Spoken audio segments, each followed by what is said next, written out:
welcome back to the Stick 'em Up podcast. Brundi, the quite a few teams have been eliminated at this point from round one of the NHL playoffs. We've got a couple more tonight, even as we're recording this, who could potentially be eliminated as the recording goes on here. Do you have anywhere you want to start with this? Do you have anything in particular you want to talk about? Well, I mean, first of all, our original plan was to record yesterday after the games. Nashville just missed an empty net. We were planning on recording yesterday, and then you had the idea of maybe we push it back just because there was 4 games going on today, and maybe some more series would be wrapped up, or we'd maybe know a little bit more of what's going on. And I mean, 2 more teams today eliminated, potentially a third. That could happen tonight. I mean, for first series to talk about, I mean, I guess we'll kind of maybe just start with the one that ended first. And obviously the least to talk about, the New York Rangers sweeping the Capitals. Yeah. Ovechkin looked not great in that series. I mean, I know that's first time in his career, no points in a playoff series. In a playoff. I don't know if it's just a series or in a playoff run, but yeah, I'm assuming playoff series because playoff run, I don't know. It seems like seems a bit weird for that. But maybe I could be wrong. I very well could be wrong. Yeah, no, I mean, yeah, it's hard to imagine Ovechkin not even getting a single goal or assist in multiple playoff series. So I gotta imagine it's that. But yeah, I mean, Rangers looked dominant. Capitals just weren't really a team that could keep up.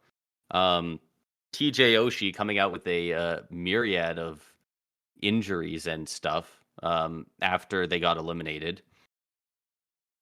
Yeah, I think, again, I don't know for sure, but I'm pretty confident that I think that probably was TJ Oshie's last game. I hope so. After what he said kind of about the way his injuries, I hope so. Yeah, and not to mention he stayed out a bit longer after rest of the Capitals players after the game kind of did one final kind of salute to the fans. Again, with guys that are getting up there in age, it always makes the decision a bit easier for them. Having that Stanley Cup, which Oshie obviously won with the Capitals. And again, we expected this. We expected the Rangers to, I thought maybe Washington would steal one game. I thought maybe it kind of looked like they might have been able to in game 2. Even game 4, I thought they had a good chance to maybe pull that one out going into the third. But the Rangers, I mean, they're the President's Trophy winning team for a reason. Just a lot of skill on that team, a lot of depth. They play a nice style of playoff hockey. I'd be afraid if I was the Hurricanes, who have to play them in round 2. President's Trophy winners swept the Caps in the first round. They look scary right now. Yeah, and then even the Hurricanes, taking down the New York Islanders tonight in 5 games. I mean, if I'm very worried. Nashville just scored with 7 minutes left. Wow. I'd be very worried. If I'm the Hurricanes fans. Even though the Hurricanes won this series 4-1, it's just like Brendamore said. It just at one point when the Hurricanes were up 3-0, it could have just as easily been the Islanders up 3-0 in this series. It was a lot of close games. Obviously Carolina's the better team. I mean, and then tonight, other games before, but tonight really just the bounces were all going Carolina's way. I think, did they get an empty netter at the end? Yeah, they did. So not counting the empty netter, 4 of their 5 goals, aside from the Kuznetsov penalty shot, were based off just a lucky shot that just happened to find a way in, even though it wasn't anything dangerous, or a lucky bounce that goes their way. So But I mean, that's going to be a great series. Those two teams going up against each other. Yeah, 100%. That's going to be box office. Those are, I mean, teams 1 and 2 out of the Metro, I believe, and Yep. it's a lot more exciting than either of the first round matchups that they were involved in.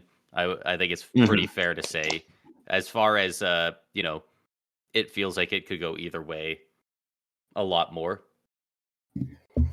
Yeah. This one does feel a little bit more of a, can go either way. But I'm looking forward to it. Both teams, obviously, now the way things are looking, going to have a lot of rest. It's not like one's going to be coming in, well rested, and the other one's beaten up after a 7-game slugfest. So both teams. Well, Carolina not fully healthy because obviously down Brett Pesce, which is a big part of their team. But both teams relatively healthy, and it's going to be a great battle between them. Yeah, and just to follow up on TJ Oshie, I believe it was a shot, not even a shot block, a hit from Rempe in Game 3, I believe, broke his hand, so he played through the rest of Game 3 and 4 with that. And I think one hit or another during the playoffs aggravated his back, but he said he has had chronic back injuries for the last couple of years, and he was saying after they got eliminated that whenever his back goes out, he's in such pain that he is, quote, literally on the floor having to pee in water bottles. He says he hasn't been able to pick up his kids until he sees a doctor for a fix. Yeah, that's hard to hear, man. That's hard to hear, dude. Like, and not only playing hockey after that, playing NHL hockey, professional hockey at that level. It's insane. It's insanity to think that he's been doing that with these issues, and he's got the cup, he's got the money. I hope he hangs it up and has a more quality of life after the fact, because that's really tough, and hopefully he can get it all fixed. Not sure what goes on with his back. It's just been like listed as chronic back pain, so I don't know if that's like discs or something super serious, or just a thing that can be fixed, but hopefully he gets it worked on and is healthy in retirement. Yeah, I couldn't agree more. But I guess over the next couple of days, maybe we'll hear something. Maybe it'll be something a little more towards after the playoffs are done. But Washington in a tough spot. I mean, they already surprised a lot of people. Making the playoffs this year, exceeded expectations. And if you lose a guy like TJ Oshie, it'll be interesting to see how they, kind of go forward and look to fill that void, both what he brought on the ice as well as in that locker room for them. Yeah, definitely. So I mean, that kind of wraps up. I didn't realize how long he had been with the Capitals as well. Yeah. I mean, when a lot of people still, when you talk about TJ Oshie, they kind of think about St. Louis Blues when he was there, and he actually, I definitely do. From the trade, he's spent more time with the Caps than with the Blues. Yeah, and won a cup there, so it's he's definitely more of a Caps guy at this point. He's just one of those guys that I've just always thought of as a St. Louis Blue. I often forget that he's with the Caps. Well, it's like weird. Actually, no, I don't need to beat down the Capitals anymore. Then they already got in the playoffs. So I mean that's kind of how I feel about Rangers. Yeah, Capitals, there's not a ton to say on it. Other than that, Rangers looked strong. Shesterkin looked very good. Yeah, it was a pretty one-sided series in the end, though. Yeah. And then not much to talk about with Hurricanes Islanders either.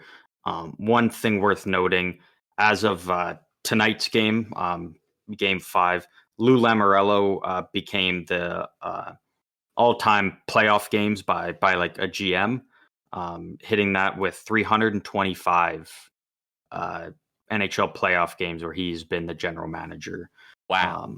for a team. So That's very, very actually impressive stuff nuts. by Lou there. Yeah, Dude, it takes 16 wins to win a Stanley Cup. What'd you say? 300? 325. 325. Wow. Thing is, though, you got to remember, Lou's been around a while.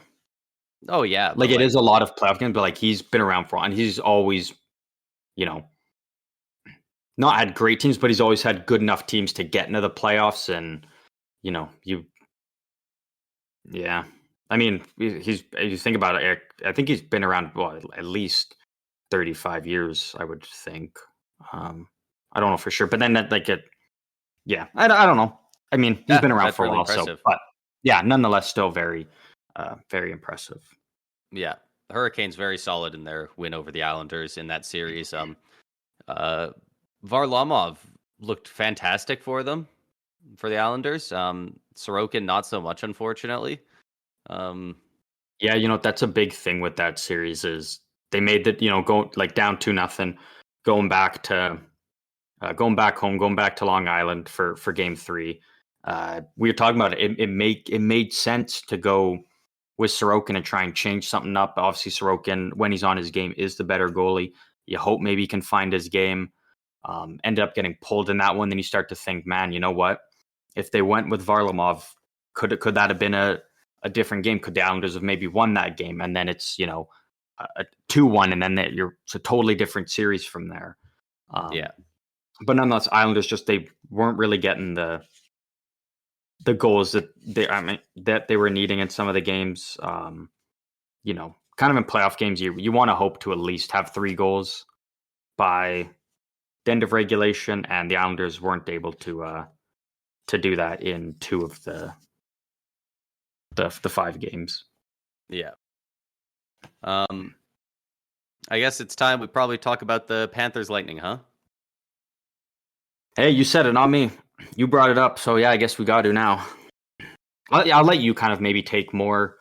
You'll definitely have to cut me off at some Control of point it. because I Yeah. definitely could talk for a while about this, but Yeah. the I Lightning just looked before we start, Sure. I just want to say so everybody knows, because I'm sure there was some confusion last night.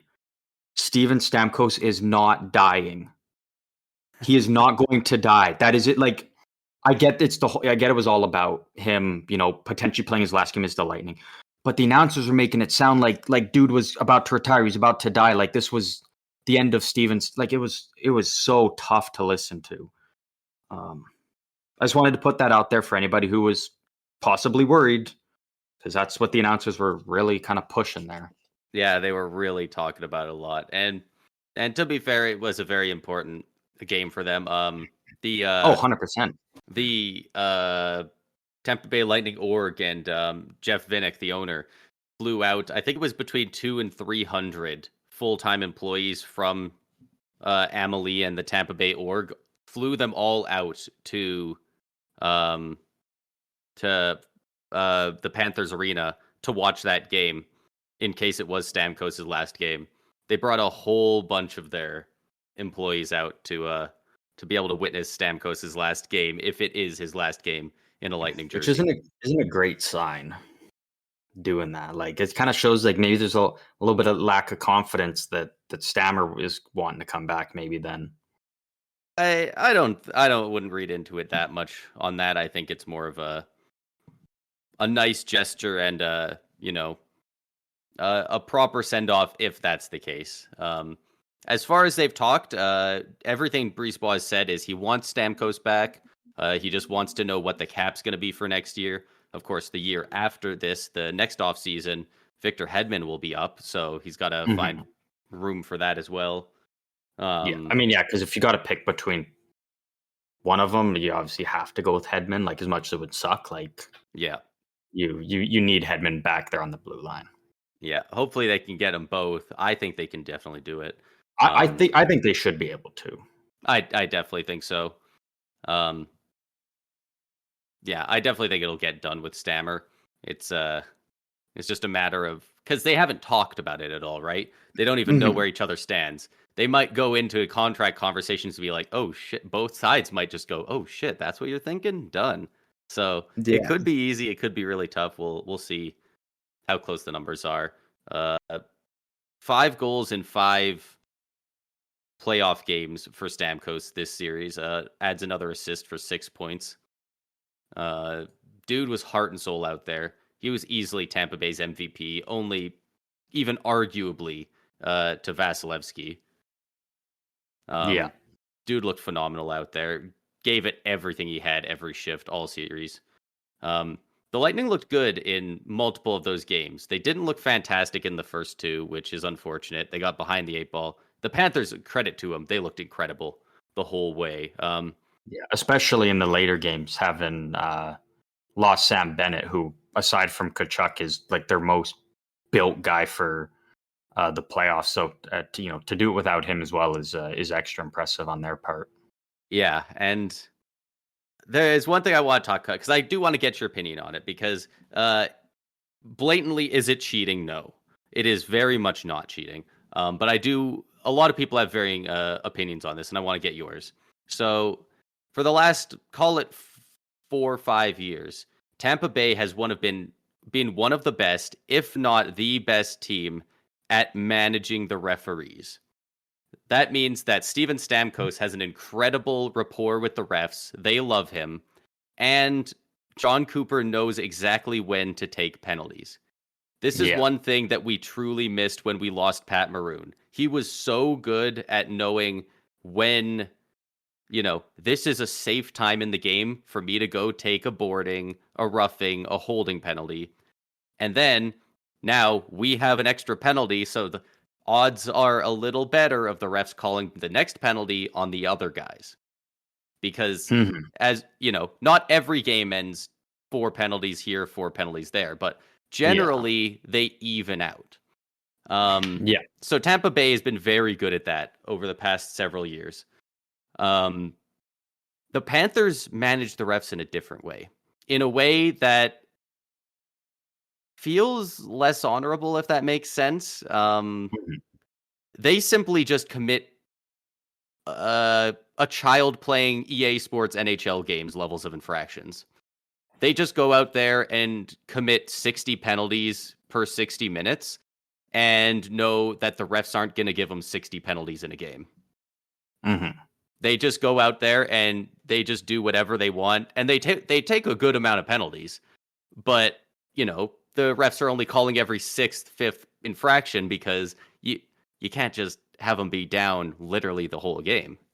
And I genuinely want to know your thoughts about it. And if anyone of you listeners have thoughts about it, I'd love to have you guys tweet it at us or something. Because,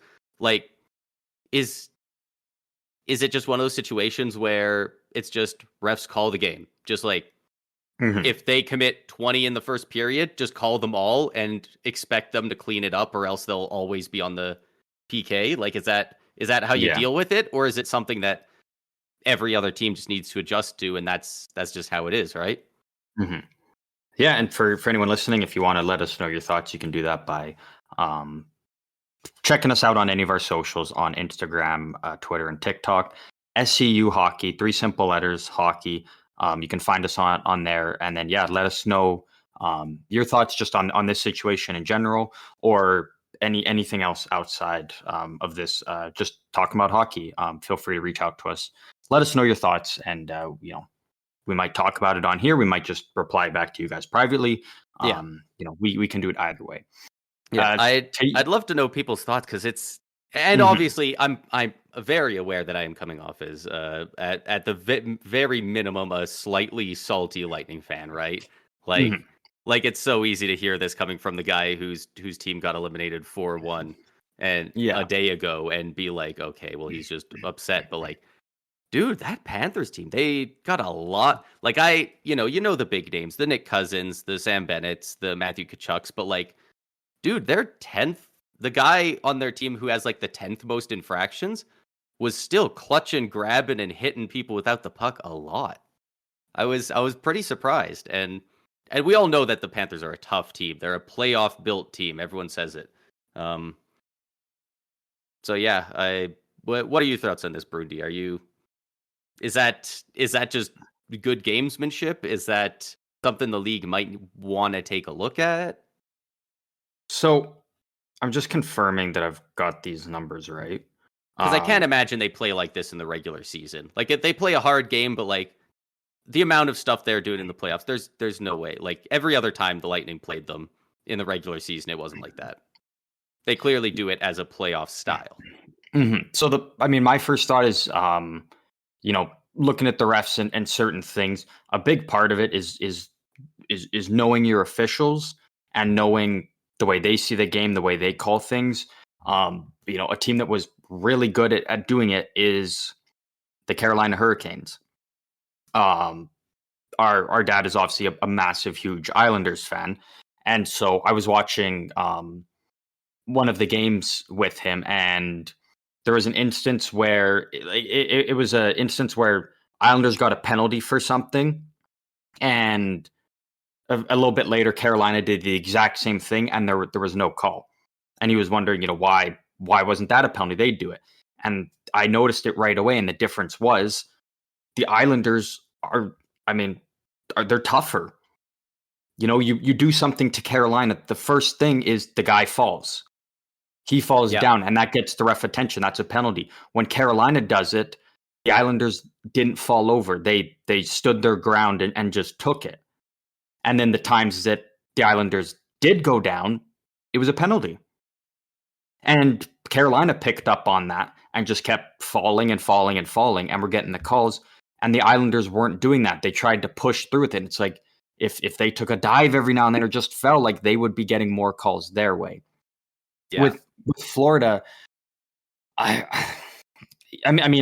think it's got to be the same thing. They were finding out what they could get away with, what they couldn't, and I think maybe more than anything, I think they kind of just used that to their advantage as well.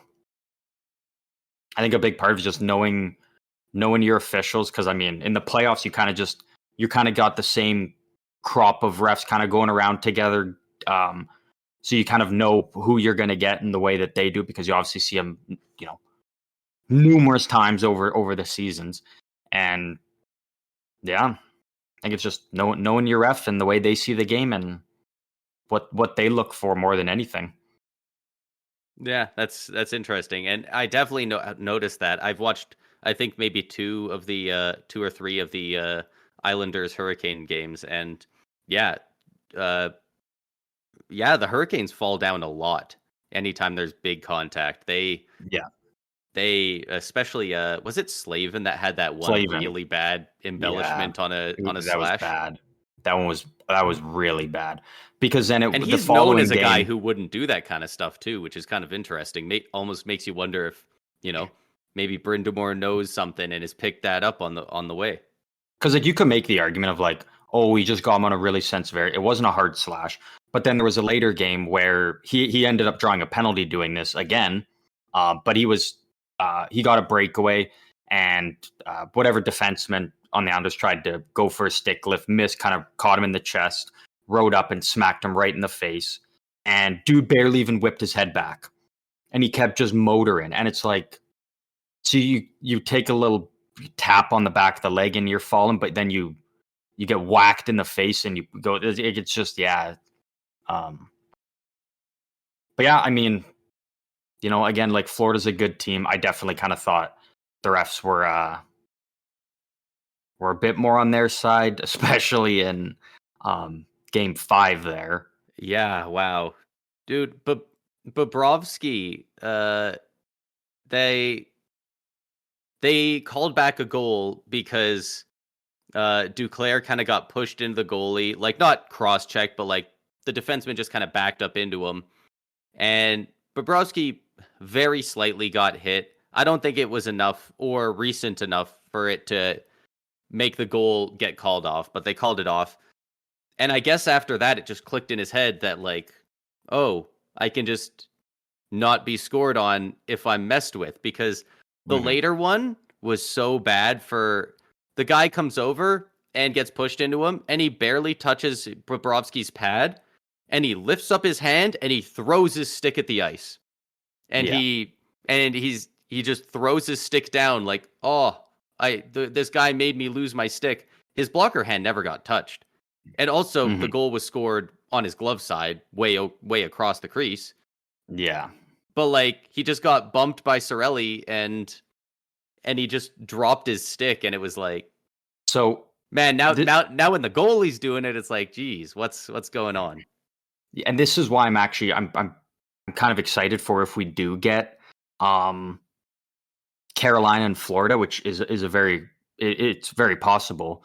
Yeah, Just like last year, because again, first of all, the way that the teams know the refs and what they can and can't do and how to you know get the most man advantages. But even it kind of backfired tonight. But Frederick Anderson on the Hurricanes, he likes to do a little thing where when he's kind of coming forward, he stays in his crease. But then when a opposing player is kind of doing a flyby because the defenseman, goes one way and they want to follow him, he yeah, kind of angles his 1 foot a bit to try and make a little contact with the player. First of all, to mess up the player, but then if the player nicks him, he falls down and penalty. yeah, And so he kind of tried doing something like that tonight. He tried to kind of interfere with Bo Horvat, who is in front of the net. And as he goes to try and make contact with him, he ends up, toe picking and he falls down. And that's what gave Cizikas the easy one-timer into an empty net because, Anderson was trying to, create some contact with Horvat there and ended up,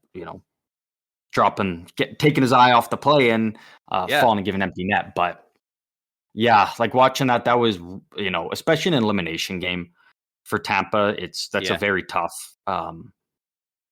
thing to have happen to you. It makes it just that much more frustrating looking at like, yeah. I You want to mean, know?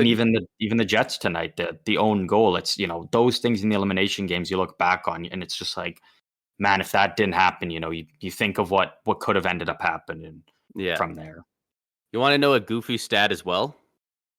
Hmm. That is the in the last two times that the Panthers and Lightning have faced each other in the playoffs, both elimination games have involved two goals being called off for the Lightning. Oh, really? I don't remember I'm pretty last year. I know sure definitely, obviously this year, but last I can't yeah, remember last year. last time I believe was when we swept them.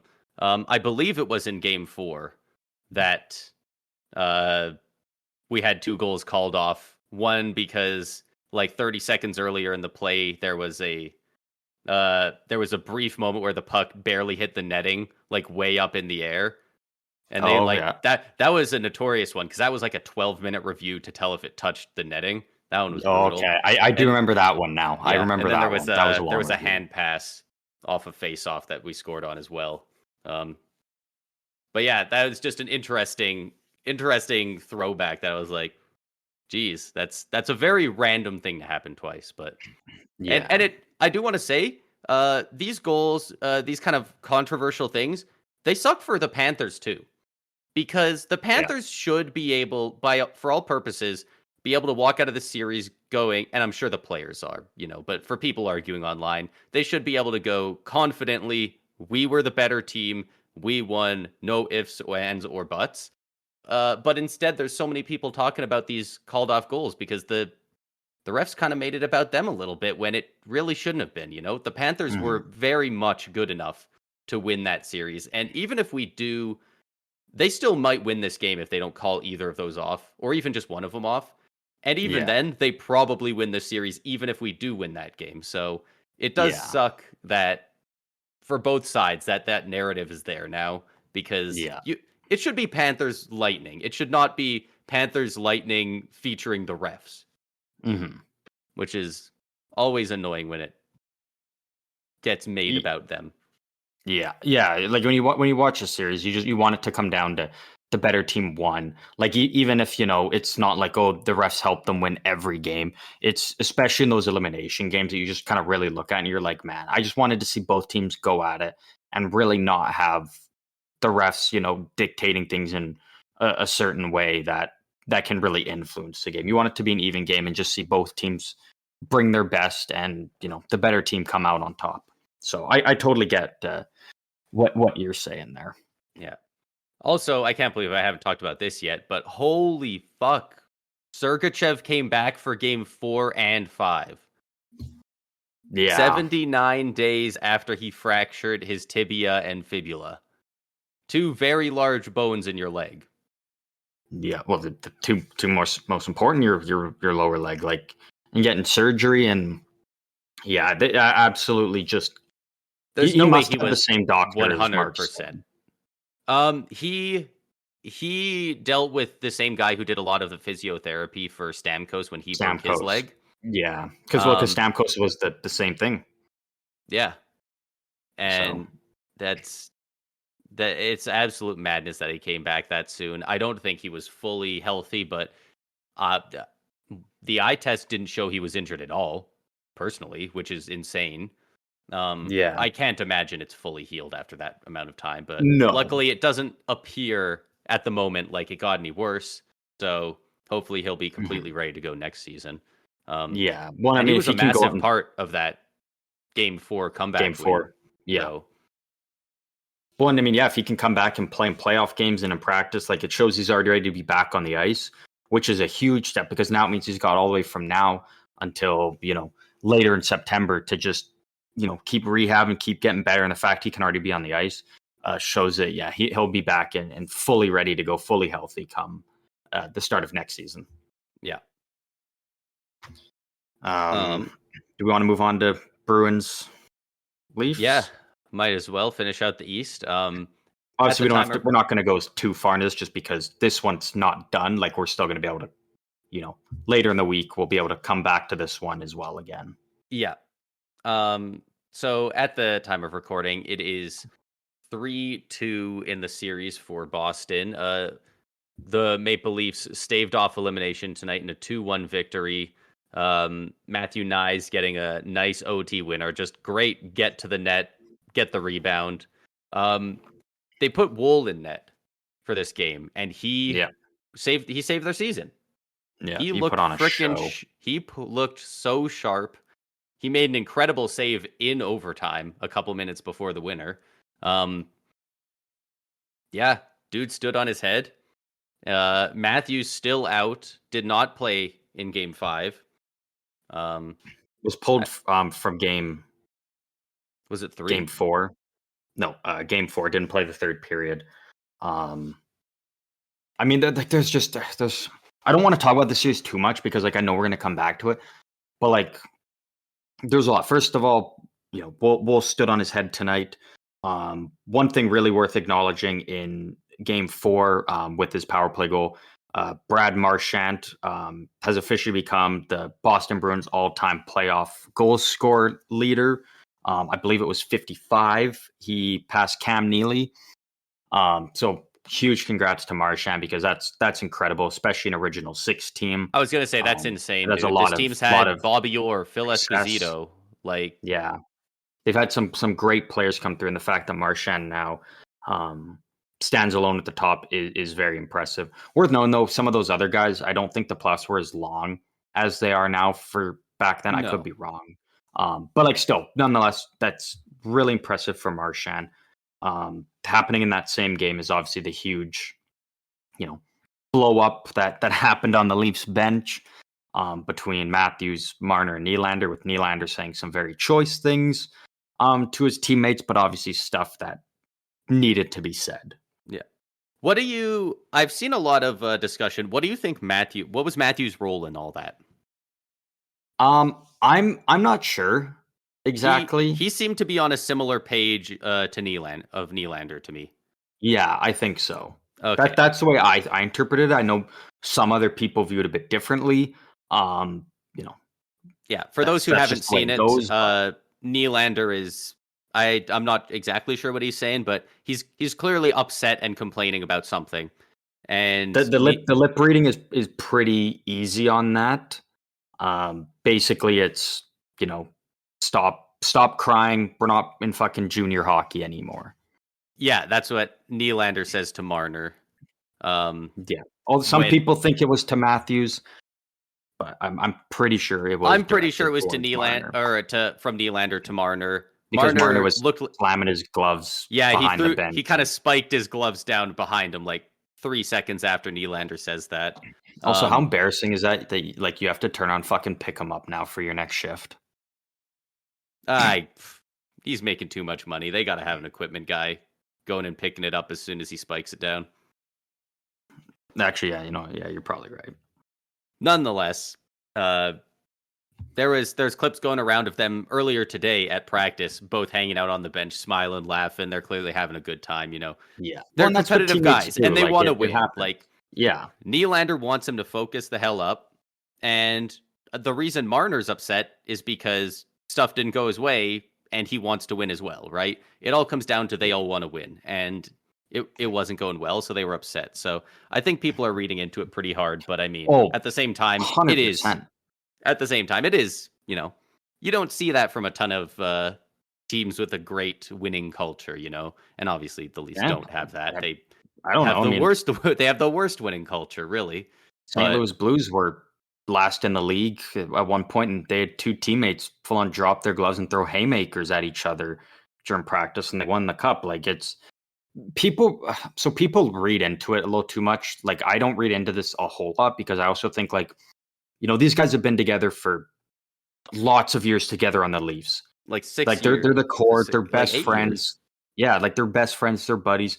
And you think about it, have you ever like looked to one of your friends and said shit like that? Like, I've said that to my buddies, if especially in playing hockey, when things just haven't been going right and have a little bit of a meltdown. It's like, dude, stop fucking crying. Like, let's focus on the game. Like we're grown ups, we're adults. We're not little kids having temper tantrums. Just brush it off. Let's move on. We're not gonna win if we're too busy sulking and crying. So I don't read into it too much. Like, it's just guys, guys being dudes on the bench. It happens. It probably happens a lot more than we know of, because I think it happens a lot. It just doesn't get caught on cameras there. Yeah, and if anything, I think this says a lot of good stuff about Nylander. I think that's a great stance to have of, dude, shut up. Let's just play the hockey. This isn't fucking juniors. Like, that's totally a great sentiment. And I have seen a couple people saying, when all this goes on, where's Tavares ever? You never see Tavares going over and giving the pep talk to people, and Tavares is a silent leader. I think that leans into it a bit more on the ice, especially in overtime tonight, setting up the game-winning goal for the Leafs. Tavares was putting the team on his back. The Leafs isn't really a team that needs a silent leader, is it? They need a guy to stand up and rally the troops. It feels like that's what they need. And I still feel like Tavares plays a role in that, but I don't think he's a bad captain at all. No. I just wonder if they need more from him. The thing is, you don't need a letter to speak up in the room. There's numerous teams around the league where, when they're kind of talking about like who's the the guy hyping everybody, they'll name like a Pat Maroon type guy or something. Like, I don't think it needs to be the guy with the C that always needs to be speaking up and whatnot. Like, if they're going out there and leading the team on the ice and encouraging guys on the bench, I think it's okay. You're right. It can definitely be other people, but I think it really helps when it comes from the guy with the C, especially when he's been around as long as possible. Everyone on the Leafs, by all accounts, has nothing but incredible things to say about Johnny T. So but you do wonder if if he was a little more vocal, if he was a little more in your face about it, and it is that something that could turn it for the Leafs? Is that just another thing that people go, this is what the Leafs need, and then they get it and it doesn't work, and people go, oh, okay, maybe it's something else. I 100%.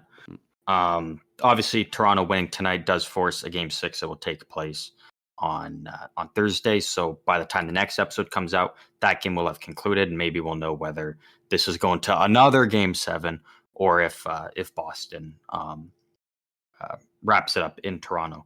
One thing from this game that I think stood out a lot is Jack Edwards is making the right call retiring. He's making the right call. For those who don't know, there was a little bit of a scruff that happened, at the end of the the second period. And then referee Steve Kazari, obviously, just guys are heated. He just wasn't going to deal with, guys beaking off and whatnot, understandably. And Jack Edwards decides to call him a coward. And of all the refs to call a coward, he chooses the guy that 3 weeks ago was sent to the hospital after a collision with Hayden Fleury on the Lightning. I believe he was stretchered off. Yeah, he definitely and then was. 3 weeks later, he's back out there reffing a playoff game, especially a big one between Leafs and Bruins. And to call him a coward, I think is just absolute bullshit. And it just really shows that Jack Edwards needs to go. He is. If you're not a player on the Bruins or a member or a fan or if you're not a part of the Bruins organization, he just doesn't care about you. He will say anything he wants and won't even, think twice about it. And I think it's just very disrespectful by him. And also it's skating off the ice. When have we ever had the standard of the ref has to stand there and take your bullshit? That's never been a thing. Never. I would even understand it if he called him a coward, if McAvoy and Pasternak are going over there trying to ask him something, and he just smacks his arm on his hips and he says, misconduct, get out of my face. Because it's not like we haven't seen that. We've seen refs power trip a bit and be like, all right, I'm done with this conversation. Get out of here. You're gone. Done. Get out. Yeah. This guy just skated away at the end of a period, by the way. Like, he didn't just skate away.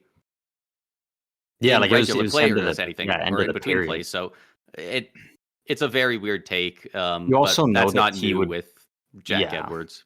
When you also know he would think it's like the funniest thing if it was the other way around and Toronto ended up being shorthanded. One explanation, he skates away. He would have thought that was the funniest thing, just laughing about it. You know exactly how that one would go. Yeah. Oh, look at Bunting. He wants to talk and the ref's not having it. Oh, man. Like, he'd be loving it. Yeah, he would think it's the greatest thing. But anyways, that's obviously we can come back to this series We'll later in the week because it's either we're gonna know, what if it's done or not, or if it's going to a game 7. The other series we have over in the West that is now officially done as of today is the Winnipeg Jets and Colorado Avalanche. The Avalanche winning tonight, again putting up 6 goals. I believe they're also I don't remember the other teams. I know that I think it was the Canadiens were one, the Islanders were one, the Blackhawks were one. I don't know the years, but being now the 4th team in NHL history to have scored 5 or more goals in all of their games in a single playoff series. Game 1 was a tough one to lose for them. But then after that, just really dismantled the Winnipeg Jets, winning the 4 in a row by scores of 5-2, 6-2, 5-1, and then 6-3 tonight. Connor Hellebuck going into tonight, and now after tonight even, has allowed the most goals by a goalie, but has the most saves. So not only Hellebuck did wasn't great, but he was did getting not play peppered. great, and the defense in front of him was even worse. And it's crazy looking at the stats for these playoffs on the goalie side.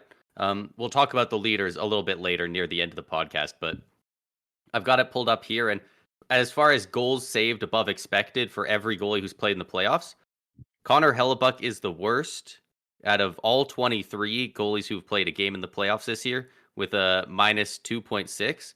Sorokin's just above him at a minus 2.4, and Charlie Lindgren with a minus 1.8. 3 goalies that we were wondering if they were going to steal the series. And all 3 of them are out in 5 or less games. Yeah, I mean, obviously, a lot of the blame has been kind of put on Hellebuck in this series, but it is worth noting, aside from Winnipeg putting up 7 goals in game 1, and we kind of thought they were just going to continue to just dismantle Georgiev the longer the series went on. I mean, again, 2 goals, 1 goal, and then 3 goals. Like They couldn't again, score and their defense was bad. That's not how you yeah, win hockey games. like was And it's Hellebuck great? No, but also you're looking at like, okay, for Winnipeg to win, Hellebuck would have had to allow 1, 2 goals max um, to give Winnipeg even just a chance to win these games. And like up against a team like Colorado with their firepower, you can't. Like you can't yeah. expect as good as Hellebuck is, as good of a regular season as he had. You cannot expect him to go out there. What for Winnipeg to win probably a 7-game series and have to shut the door every night for them. It just Hellebuck wasn't great, but I don't think he should be getting the majority of the blame, which has kind of been put on him. I don't think that's He's fair to him. definitely getting the majority of it. And no, Yeah. it's an entire team, not even just their defense, more the defensive play from the defense and the forwards. Just a collapse of their system.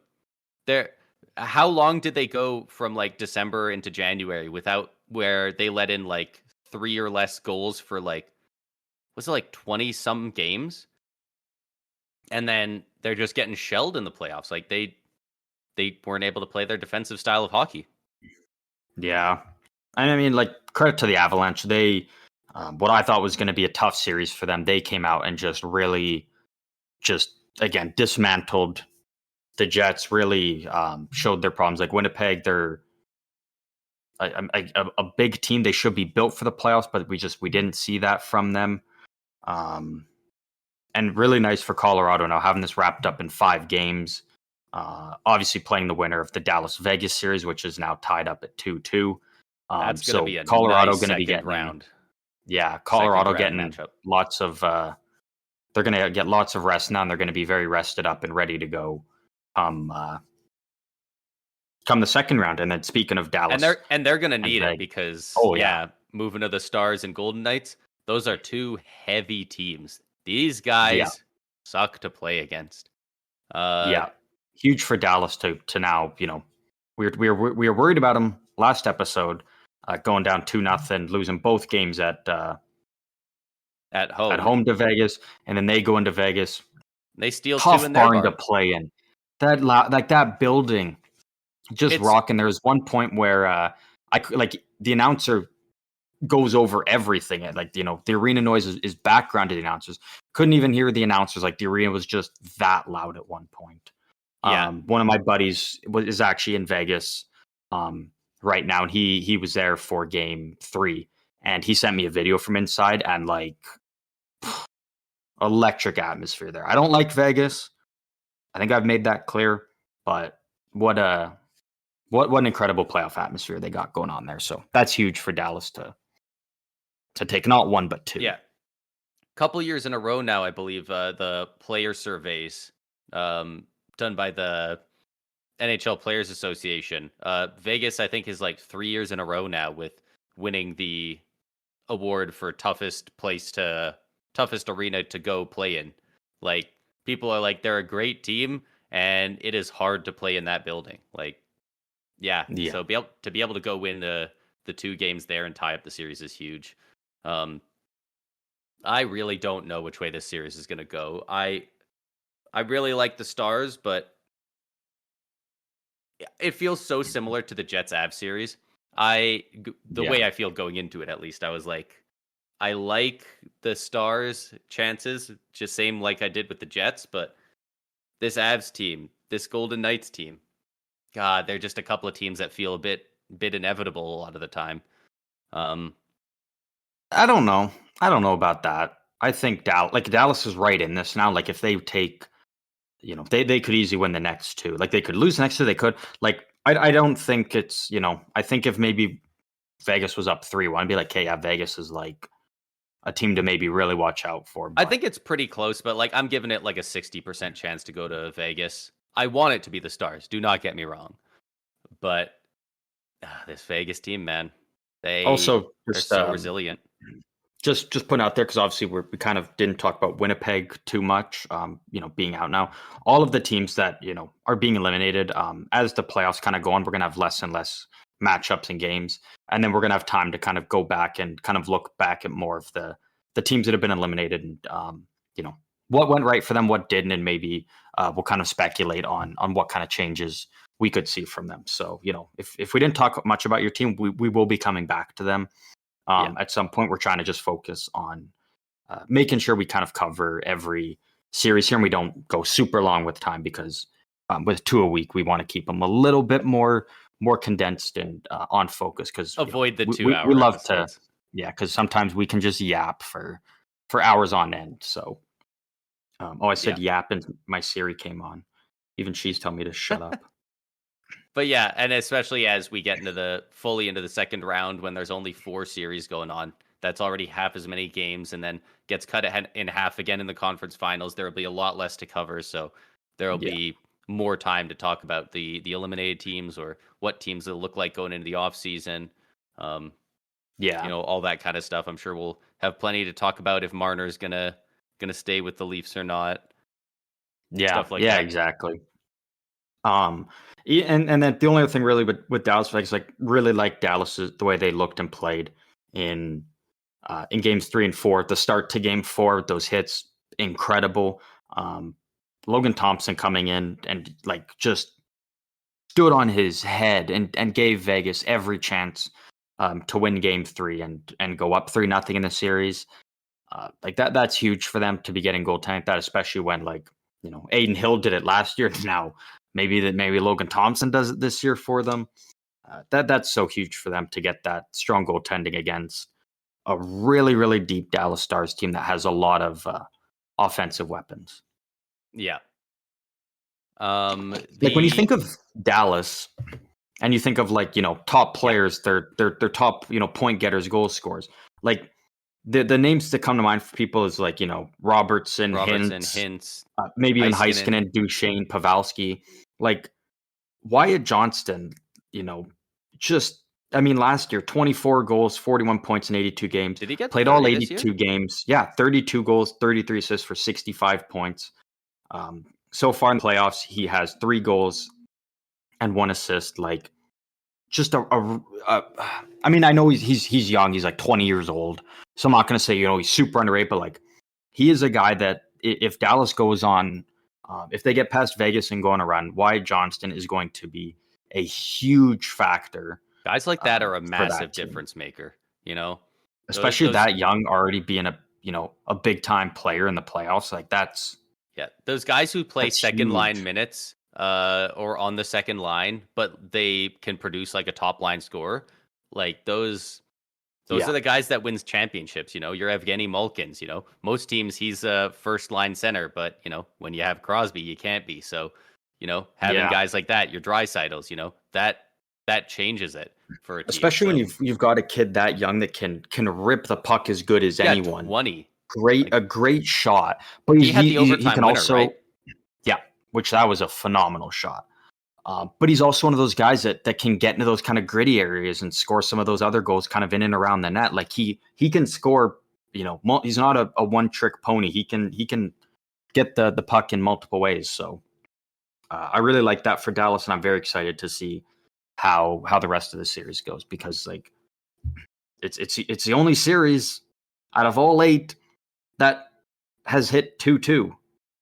Vancouver was up 3-1. Now Nashville has pulled it back now to make it 3-2.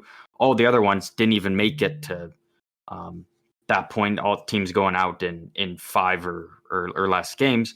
And in Boston, up 3-1. Now Toronto's made 3-2. This is the only series in the first round that has gone split both ways. Yeah, through the first 4. So very excited for how this one goes. And obviously we'll come back to this on later in the week. What do you want to do? Vancouver, Nashville, Edmonton, LA. What are we feeling? Let's do Canucks Preds because that one Canucks just ended a couple minutes ago. Yeah, very, very shortly just wrapped up. The defensive battle is what this series is. It's 2 teams that are really good about suppressing their opponents to very limited shots. We're lucky to see 40 shots combined between these 2 teams. Yeah, which is great for the Canucks considering they are now on their third string goalie. Yeah. Casey DeSmith went down. Demko was already out after game 1. DeSmith has gone down. He's supposed to be back. They thought he was going to be back for Game 5, but then they kept their rookie goaltender in, Artur Silovs. They kept him in for Game 5. So, yeah, he's been playing pretty good. I mean, He hasn't hurt him. He has not hurt the Canucks one bit. I mean, again, Game 4, like obviously the Canucks won, but it was like he wasn't hurting him. It was just the Canucks couldn't score goals, and then Besser obviously put the team on his back to win that one. The Canucks have to win this series. That comeback that's the turning point. And then tonight that was such a good comeback too. Yeah, and especially like to go like with 2.5 minutes left, you go boom boom, and then within the first like 2 minutes of overtime, might even been the first shot on net in overtime. You smack one home. Like that's so deflating for Nashville, especially in front of their own fans, and then knowing like you got to go into the Canucks barn and steal one just to get back home to win another one to force a Game 7. Obviously, Nashville winning tonight again. How do you pronounce his name again? Vancouver's goalie? Artur Silovs. Silovs. Again, did not hurt the Canucks one bit tonight. Nashville winning that game 2-1. I thought Nashville's first goal could have got called back if it was Vancouver like 1-0 with like 10 minutes left, right?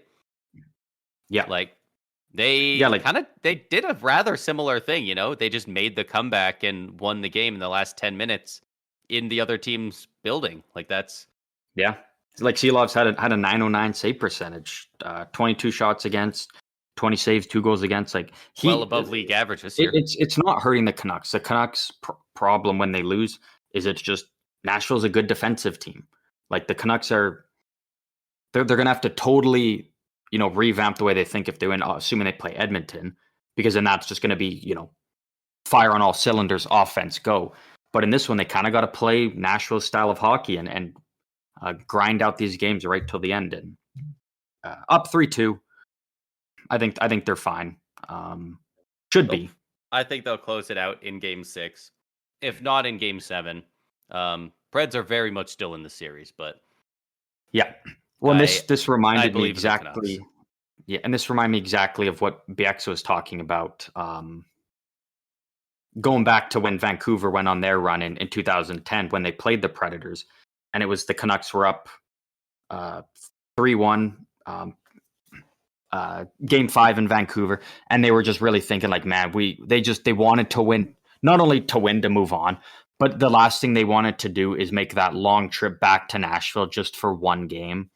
That just takes a whole lot out of you just for one game, all the traveling, playing that game, whatnot. And so he said it was like I can't remember if they won Game 5 or not, but he was in their whole mindset was like they did not want to go back to Nashville. And I'm assuming that was a lot of extra travel, play, worse sleeps, less comfortable time at home, getting a massage at your local place, sitting in the hot tub. There's so much more recovery time and time not spent worrying about it.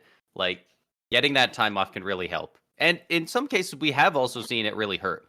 We've seen teams that, go to Game 7 and they are in let's play mode. And there's teams that do a sweep that kind of let their foot off in the next round because they, maybe little rust shows up because they've been out of it for a bit.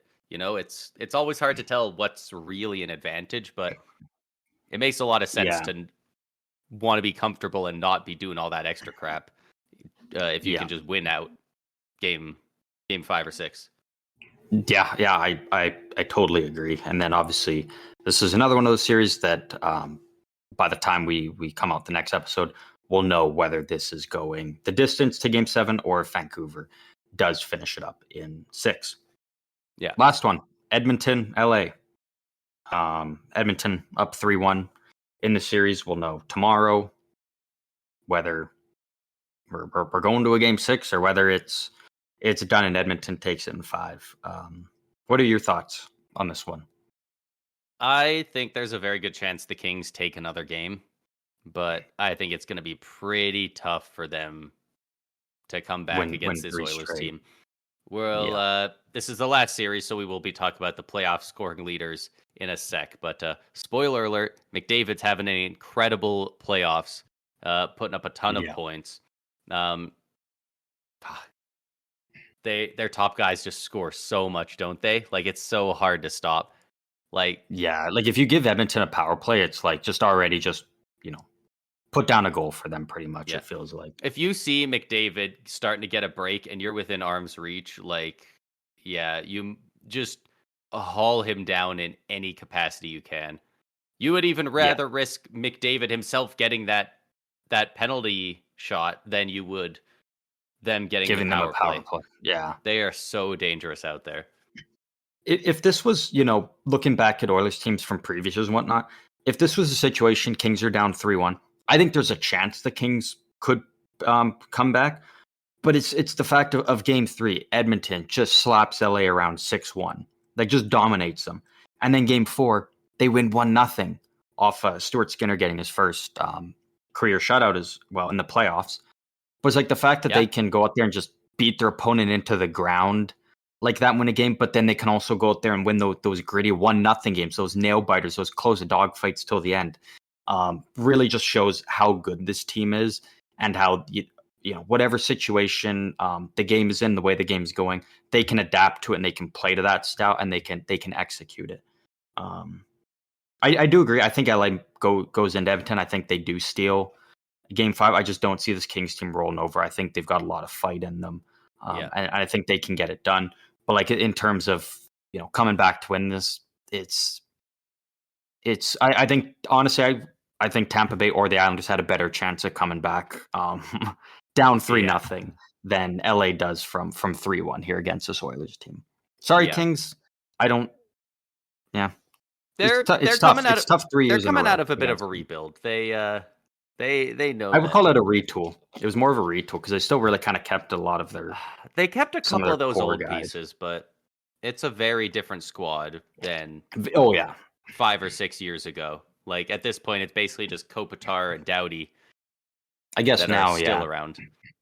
It's also when you Um, look at it, it's I really watch when I watch the Kings because I love to focus on these things. When I watch the Kings, I really kind of look and I'm like, where would the Kings be? How much better would they be if instead of PLD they had Velarde and Iafallo there? Because Iafallo was a great playoff guy for them, and Velarde was really just coming into his own. I'm like, this I series is still can't probably believe they made that trade. the series is probably a 2-2 series. I think if the Kings still had Velarde and Iafallo as opposed to PLD, because this is where he's Yeah. supposed to shine as a playoff guy, and uh, don't notice him. Nope. So They've been getting that's a great trade that'll haunt the goaltending Kings. as well in Oh yeah, LA, all things considered. Looking at Cam Talbot's overall stats are not great, but that's because he's being shelled by McDavid and the boys. yeah. Um, Watching a couple of those games, though, he gave the team every chance to win, and they just couldn't do it. David Riddick's only played one game, but he only got scored on once, and his team got shut out. So, uh, And that game's weird because LA outshot Edmonton 33-13. Like yeah, LA had 10 shots in the first, 10 in the second, 13 in the third, and then Edmonton went 4, 6, and 3. they had the Edmonton, goaltending, the defense. They just one went and in, you'll and they couldn't convert on any of their offense. yeah, and then LA going 0 for 1 on the power play. Edmonton, obviously, 1 for 1. Like it's, you know, this Edmonton team, man. I think they're looking really good. They're in a really good spot. I do feel for Kings fans a bit because like that's got to be tough. 3 first round exits to the same team, like just constantly every year for the last 3 years. First round, you're going up against McDavid and the boys. That's just Yeah, that's got to be so tough. Like this, it could have been the year for Edmonton to win the division if they didn't get off to that poor start, and then the Kings could have at least faced the Canucks and maybe a different story. But they just always find their way up against the Oilers. yeah. And I am just bringing up their stats for the Kings in the playoffs. But there is one player I want to highlight here. Drew Doughty, what a beast he's No, been. but he has been a beast. He's been a beast for the Kings. I'm Gee, trying to think of who you might be thinking of. Kempe? I'm trying to get playoff stats. Internet. Who's the player? Quinton Byfield. Ooh, Byfield. Yeah. I want to get his exact stats, but Quinton Byfield has been playing very well for them. Yeah, here it is. 4 games played, he has 0 goals, but 4 assists. So he's a point per game in those 4 games. A +5 when a vast majority of his team is a minus. Playing just over 16 minutes per game. 11 hits. Yeah, Kind of maybe really like to see a bit more from him, being a bigger player, but obviously he's relied on to contribute a lot offensively. So that's where a lot of his focus is going. But yeah, I'd still like to see him be a bit more physical with his size, especially in the playoffs. Yeah. But yeah, Anze Kopitar, one of the greatest, honestly, as far as two-way players go, borderline generational. He always just got overshadowed by Bergeron. Yeah. Second in the league, or not the league, second on the team in plus minus with 2, and then Byfield is top with 5. Byfield's been really good this series. One of the more noticeable guys for sure for that team. And he's really doing his best to help him out. Like you said, Doughty as well. 2 goals in 4 games as a defenseman for 3 points. 26.53 for time on ice per game. That's almost 27 minutes of ice time per game. And he's playing all that, and it's so weird that these stats come up. But last night, was it? No, it wasn't last night. Whenever their game was, their most recent game, they were showing that he has endured the most hits out of any player. He's been hit the most out of anyone in the playoffs so far. And the fact he's contributing offensively the way he has been, doing what he does in the defensive zone, and playing that amount of time despite getting hit the most, because he is definitely a marked man when the Oilers are talking about him before the game. What he's done, again, just incredible. That's huge for the Kings. Probably already series might be done if Drew Doughty's not playing for the Kings. So yeah, absolutely. But again, another series that we'll come back to next episode, and then we'll know where that one sits. Yeah, and just because you mentioned him, PLD, Pierre-Luc Dubois, leads the team with 18 penalty minutes in the playoffs. Yeah. So do with that what you will. Yeah, that's going to be such a tough trade for LA looking back on it. It was tough at the moment, dude. They gave up a lot of really good players. Yeah. In the moment, we were even like, what are the Kings doing? And then as the season's gone on, and I mean, obviously, the trade didn't help either team in the playoffs. But like looking at it, it's like what a difference it could have been for the Kings there. Like just looking back at it, it's even tougher for them. Yeah. But that kind of wraps up the series where they're at for the ones that are done, the ones that are still going. Again, said 1,000 times, but we will be coming back to the ones that have yet to be finished as of this moment, and then the teams that are done. We will kind of come back and talk about them a little bit more throughout the remainder of the playoffs, as there will be less and less playoff games to cover. We're going from 8 series down to 4. We can probably still yap about those for an hour each, but we will come back to the teams that are already out and that continue to go out and find fun stuff to do. Talk about them, maybe look at what changes need to be made for them, maybe some moves that they could potentially make, and all that kind of fun stuff. Yeah. Before we get into the playoff scoring leaders and the goalie stats to end off this episode, we do have a little bit of news around the league. That being one thing, the Seattle Kraken fired Dave Haxtell as their head coach. It came out after his firing that there was a report of multiple Kraken players in their exit interviews saying that they flat out did not want to come back if Haxtell was still the head coach. Yeah. The Kraken players straight up, and of course we don't know which ones, but they were just straight up like so many guys love going to bat for their coach till the very end. These guys just said, "Fuck it, we don't want to play for this guy," Yeah. and that's Yeah, pretty telling. it's tough. Yeah, I think yeah, Seattle obviously defied all expectations to previous season. Not only making the playoffs, but to take out the defending champs in round one, the Avalanche, especially winning Game 7 in the Avalanche's barn. Notoriously good home team, the Avalanche as well. Like that's very impressive. Yeah, I mean, obviously the decision was made because there was, a rift between the coach and players, and you've got more players than coaches, so you got to side with your players. So it'd be interesting to see maybe what happens with Dave Haxtell. I do have one other kind of coaching news, and I'm curious to see who you speculate it could be.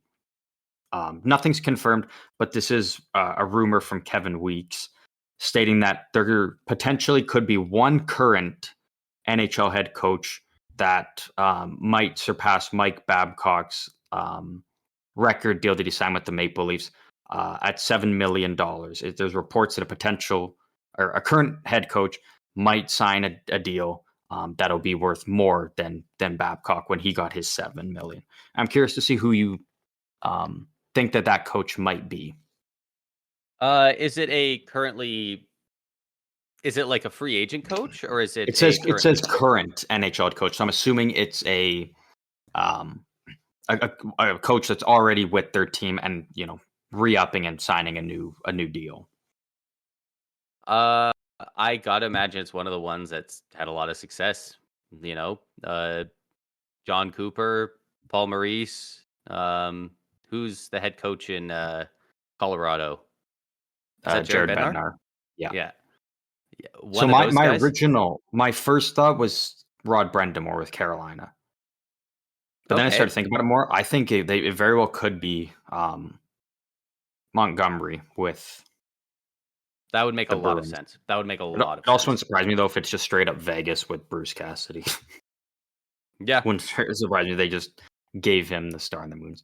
But at the end of the day, probably going to be Sheldon Keefe, right? That dude's so done. He's cooked. Even if they win, make this comeback, he should be out the freaking door. Yeah. The only reason he's not fired today is because tomorrow somebody has to coach that team. Yeah. In the playoffs. Yeah. He is checked out, out-coached. He was only brought in because he was one of Kyle Dubas's guys to begin with. Did we talk about him getting caught up in the antics? I think we did last episode, didn't we? When he was talking about Marchand and whatnot. I think we did actually. Yeah, you did. I'm not a huge fan of. I just think, again, just because we don't see that from coaches, like, you should be focusing on your team, not opposing players. And I think that's a part of it. Like, it just, the Leafs got to make a change. If they go don't this mind round, some of the stuff he does, but like ignoring all the outside stuff, just on the ice, every single playoff series he gets out coached. Yeah. Yep. Time and time again. Who was the freaking Canadiens coach that got fired before? Ducharme? Yeah, Dominic Ducharme. This guy got outcoached by Dominic Ducharme in the bubble. Notoriously garbage, Dominic Ducharme. Yeah. Like that tells you all you need to know right there. Like, the only reason the Leafs won last year against Tampa is because their top players really just put the team on their back. Like, I think the Leafs were even still outcoached in that series and found a way to win. That's just because of their star players. They very consistently get outcoached. And I think that could be definitely hurting the team. And so, hopefully they find the right guy after this, and hopefully after this means after this playoff run. Yeah, exactly. I'm just very curious I'm going to definitely, obviously if it happens, we'll be talking about, but I'm very curious to see if this does transpire into anything. And if a coach is getting a big payday, I'm very curious to see, what coach that is, because obviously there's going to be a lot of talk about it on whether it's a good deal or not. I'm very curious to see if it's one of the coaches we named who I think are the ones that are the most deserving of this, or maybe if it's just a random one that maybe you don't expect, maybe a Peter DeBoer in Dallas or something, might surprise a lot of people.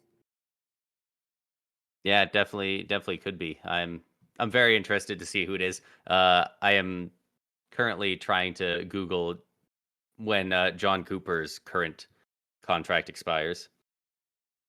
Yeah, we might have to do that. We might have to dig in a bit and see what coaches' contracts are going to be up at the end of the season. And then that will help narrow it down. Kind of looks like he signed it in the 22 off season for 3 years, so it'll be up at the end of the 24-25 season, so next year. I don't know. Apparently, can you extend it? Is it the same? Is extension rules the same as with players? I think so. Yeah. By the way, Sheldon Keefe, his extension has yet to kick in. It kicks in next year. Oh, so he's got. Oh boy. Luckily, you can just fire coaches, but doesn't make the extension look any nicer. Yeah. So Cassidy with Vegas, he's still got 3 years left on his. So not him. A lot of people are thinking that it is Rod Brendamore. It would make sense. They've had very consistent success. Their guys from within the system have gotten better. Like, oh boy, I don't think this is gonna happen. But this is what a lot of people are speculating. Who just fired their coach? Seattle. Who's their GM? Ron Francis. So a lot of people are speculating that Rod Brendamore jumped ship from Carolina over to no way to Seattle. I don't think so. They're I think if it is Rod Brendamore, no it will be with Carolina. He's got a Stanley Cup winning team put together, like a very solid contending team in Carolina. He played there. Like, he's probably very good friends with Ron Francis, but I don't know if they're good enough friends to give up that much. Not to mention, if Seattle even did offer Brendamore $7 million, he could easily just go to the Hurricanes and say, "Hey, Seattle's offering me this," and Carolina's probably like, "Hey, we'll give you 8 then." Like, well, maybe. At the same time, Barry Trotz won a cup for Washington, and he asked for what, $5 million or something like that. Yeah, I can't remember. Washington wasn't, and they told him to pound sand. Rocks.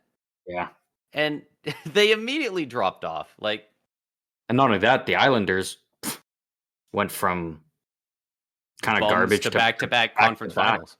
Yeah, they're potentially, when you're 1 goal away from winning a cup. Like, it's again, if it is Brendamore, I think it's with Carolina. But we'll keep an eye on it. 1 goal away against Andrei Vasilevsky is like, yeah, might as well in an elimination game. Like, not happening. Not happening. Lightning fans are sad right now. I'm gonna live in the past for a good bit. Gonna be a good time. Yeah. Just pretend like it's 2021. But yeah, I think all we got left now is just the stats leaders. Yeah, we're just gonna do the top couple of them. Leading in the points obviously all these are for the playoffs. Connor McDavid, of course, leading in points with 10 in 4 games, and Carter Verhaeghe and Matthew Tkachuk both with 9 points in 5 games. For goals, we have in first Valeri Nichushkin. Just got a hat trick the other day. He's got 7 goals in the playoffs. Behind him is Zach Hyman with 6. Steven Stamkos, Arturi Lehkonen, and Carter Verhaeghe all with 5. Also, I just want to say Brock Besser has 4. Also, massive hat trick from him the other night for the Canucks. Yeah, massive. I mean, yeah, in a 3-2 win, he had all 3 goals. Series for him, like, yeah.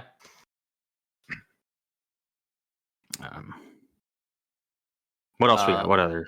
I'm assuming I know who leads. This isn't top of it, but just because it looks very impressive and sticks out like a sore thumb, Ilya Lyubushkin is a +5 for Toronto. Wow. I'm just going to throw that out there because that looks nice on the stat board. Yes, especially when Toronto's kind of getting clowned on for that being their big free agent or a lot trade of deadline people said move. It's a bad acquisition. 3 points in 5 games +5. Not too shabby. For goaltenders, we've had a couple really good goaltending exhibitions here in the playoffs. Unfortunately, not all of them can be winners. The top 3 goalies are Jeremy Swayman this is goals saved above expected. Jerry Swayman with 8.5 in 3 games. That's actually absurd. Yeah. Logan Thompson with 5.2 in 4 games, and Semyon Varlamov with 4.7 in 4 games. And for save percentage, each of these guys only with 1 game, but it does matter. Laurent Brossoit and Joseph Wool both have a 1. Is that correct? That means they got a shutout. Wool No. Wool got scored on one tonight. means they're averaging 1 against, because when Brossoit came in, Brossoit only came in for the 1 game for Hellebuck. He played the 3rd period. He allowed 1 goal. I was gonna say this is save percentage though. I don't think they know how to do math on money puck. Oh, are you talking about save percentage or goals against average? Save percentage. Their goals against average for them both is 0. Yeah, goals against 0 for both of them. Yeah, that is not correct. So it's just so it just wouldn't be updated for them, I guess, then. Well, shout out Joseph Wool and Laurent Brossoit. They did great. Yeah. but for people with accurate numbers, I suppose. Actually, Brossoit actually didn't even get scored on. He had 4 shots against, 4 saves. Colorado's goal was. And you know what? Wool's probably hasn't updated from tonight. Yeah, so that makes more sense, including the amount of game that he played before, which I think he relieved Samsonov earlier. Yeah. Jeremy Swayman with a 956, taking over that tandem with an iron grasp. Yeah. Igor Shesterkin with a 930, and Semyon Varlamov with a 930. A 930. And they can't win with him in there, man. That's tough. Yeah. But yeah, those are some of the leading stat goalies and players. There's been a lot of obviously a lot of depth guys really help throughout the playoffs, but it feels like a lot of superstars across the league are showing up for their teams. Yeah. When you kind of look at all the teams that are winning their games and or leading in their series, it's who's always the guys kind of putting the team on their back, and it's the star players, which is what makes or breaks teams in the playoffs. It's like it was a quote from Mark Bergevin, and it's some players get you to the playoffs, some players get you through the playoffs. And with some of these teams, we're seeing that they've got guys that Nylander's a playoff guy. No, that's what I'm saying. Marner's a regular season. Nylander's the playoff guy. Oh yeah, well, Nylander's proven he can do both now. Sure can. But yeah, it's just when you get guys that are your best players playing their best in the playoffs, makes all the difference. Most definitely. Yeah. But I think that wraps up everything we got for this one. We went a little bit longer than we planned, but hey, that's showbiz, baby. An hour and 20 minutes. We kept it under an hour and a half. Good for us, I guess. Actually, that's a win. But yeah, thank you to everybody for tuning in to another episode of the Stick 'em Up podcast. As mentioned earlier, you guys can always, let us know your thoughts, join on conversations with us, give us ideas, stuff to talk about on here that maybe we missed. You can do that by throwing us a follow, shooting us a message, tweeting at us. On any of our socials, we are on Instagram, Twitter, and TikTok at SEU Hockey. Feel free to join in there, chat with us, and talk about the playoffs as we are close to getting out of the first round and moving into the second round.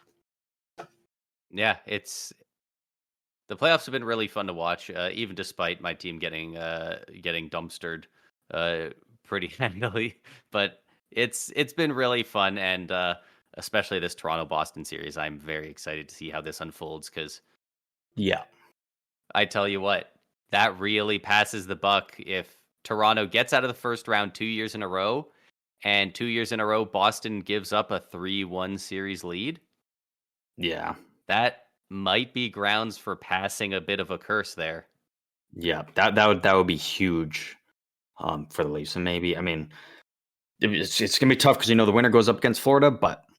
Yeah, I don't even think it's about winning the cup at this point. It's just like, who gets to say, fuck you, I won, I have a hard Yeah. time believing either Boston or Toronto would beat Florida and then beat either the Rangers or Hurricanes. And that's not even talking about whatever monsters coming out of the West. So I Yeah. don't have high hopes for either of those teams, funny enough, to win the cup, but I think it'll affect the either franchise going forward a lot, depending who wins Yeah. this series. Like just on like morale, just vibes, you know? Yeah. This will be the last thing before I hop out of here. It literally just popped up for me because Oh, was breaking watching news. the end of the Canucks Nashville game, and then now it's just gone into highlights. But in the Boston Toronto series, through the first 4 games, this is amount of time spent leading in games. 88 minutes have been a tie between the two, so tie game. 12 minutes and 21 seconds, the Maple Leafs have been leading. 139 minutes and 38 seconds, the Boston Bruins have been leading in this series, and that's through the first 4 games. So do it that way you will, but Toronto's still in it, and we will know whether or not they're still in it next episode. Yeah. So yeah, that wraps up everything we got here. Once again, thank you to everybody for listening. We'll see you guys later this week.